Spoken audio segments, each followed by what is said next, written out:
La pandemia de COVID-19, bueno, fue mucho, pero mucho más que una simple crisis sanitaria. Se convirtió en una especie de prueba de estrés, ¿no?, para toda la sociedad. Fue como poner una lupa gigante sobre nuestras comunidades, y lo que vimos magnificado fueron todas esas fracturas que ya estaban ahí, justo debajo de la superficie. Y claro, el virus fue un fenómeno global, eso nadie lo duda. No dejó un solo rincón del planeta sin tocar.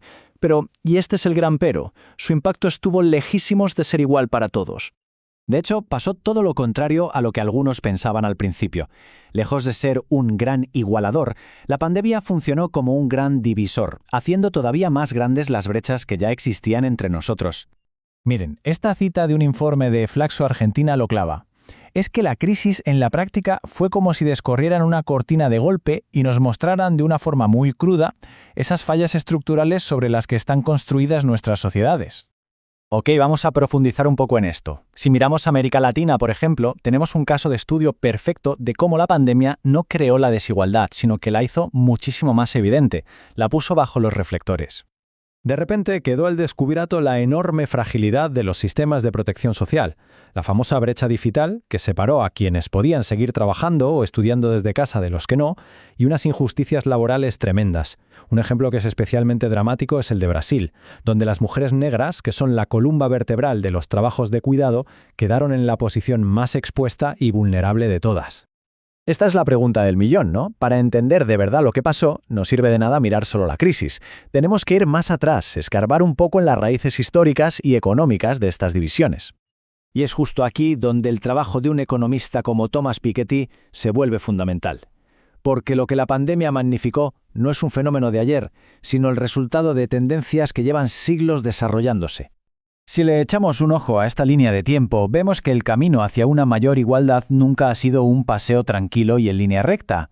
Para nada. Ha sido una lucha constante, impulsada por grandes crisis, por revoluciones, por movilizaciones sociales. Desde la Revolución Francesa hasta el fin del apartheid, cada pasito adelante ha sido el resultado de conflictos sociales y políticos gigantescos. El tema es que, a pesar de todos estos avances históricos, siempre hay una fuerza por debajo, casi como una ley de la gravedad económica, que tiende a concentrar la riqueza y a deshacer todo ese progreso que tanto esfuerzo costó. Y esa fuerza es la que Piketty resume en su famosa fórmula R mayor que G. Suena muy técnico, pero la idea es bastante simple y, la verdad, un poco demoledora. Lo que quiere decir es que el dinero que viene de la riqueza que ya existe, inversiones, propiedades, herencias, tiende a crecer más rápido que la economía real, que es de donde salen los salarios de la mayoría de la gente. Con el tiempo, esto, casi por pura matemática, hace que la riqueza se concentre cada vez en menos manos. Es casi una tendencia mecánica. Esa dinámica de concentración parecía imparable. Pero entonces llegó la pandemia. Y de repente, las reglas del juego cambiaron por completo. La crisis nos obligó a todos a reevaluar de forma urgente cuál es el papel del Estado en la economía y en la sociedad. Pensemos un momento. Antes de 2020, el discurso dominante era que el Estado debía hacerse a un lado, que la austeridad era la única respuesta lógica a la deuda. Bueno, pues la pandemia hizo saltar todo eso por los aires. De un día para otro, que el Estado interviniera a lo grande ya no era una opción ideológica, era una necesidad absoluta para evitar que todo colapsara. Para que nos hagamos una idea de la escala de la que hablamos, solo hay que ver este dato de Argentina. En medio de la crisis, el gobierno gastó el equivalente a 5,5 puntos de su PIB en solo 6 meses para ayudar a empresas, trabajadores y familias, una cifra que, un año antes, habría sonado a ciencia ficción. Y aquí está la clave. Como dice esta cita, la crisis demostró que muchas de las cosas que nos decían que eran económica o políticamente imposibles, en realidad no lo eran. Se abrió un nuevo horizonte de lo que se podía hacer desde el sector público. Claro, un Estado más activo necesita más recursos, es lógico. Y eso nos lleva de cabeza a una de las discusiones más importantes y también más polémicas que la pandemia volvió a poner sobre la mesa, la de los impuestos.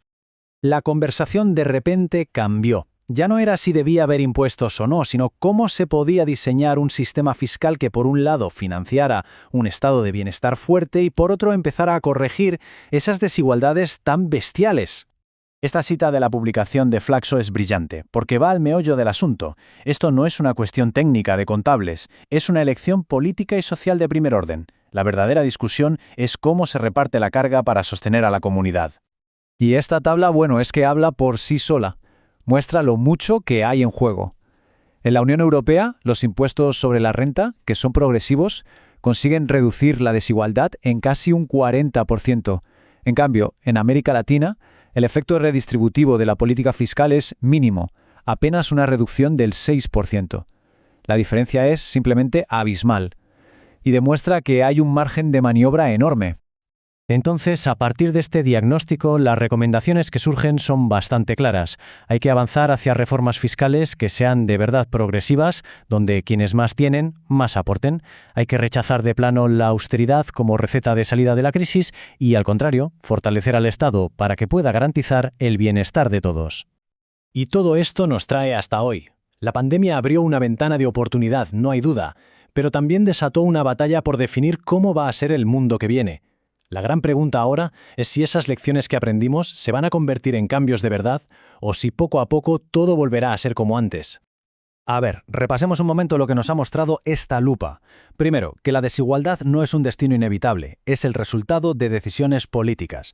Segundo, que el Estado tiene una capacidad de acción increíble cuando existe la voluntad. Tercero, que los impuestos son una de las herramientas más poderosas que tenemos para construir una sociedad más justa. Y por último, que los grandes cambios, históricamente, nacen de los momentos de mayor crisis. Pero, ojo, como nos recuerda Piketty, esta no es una historia con un final feliz garantizado, ni mucho menos.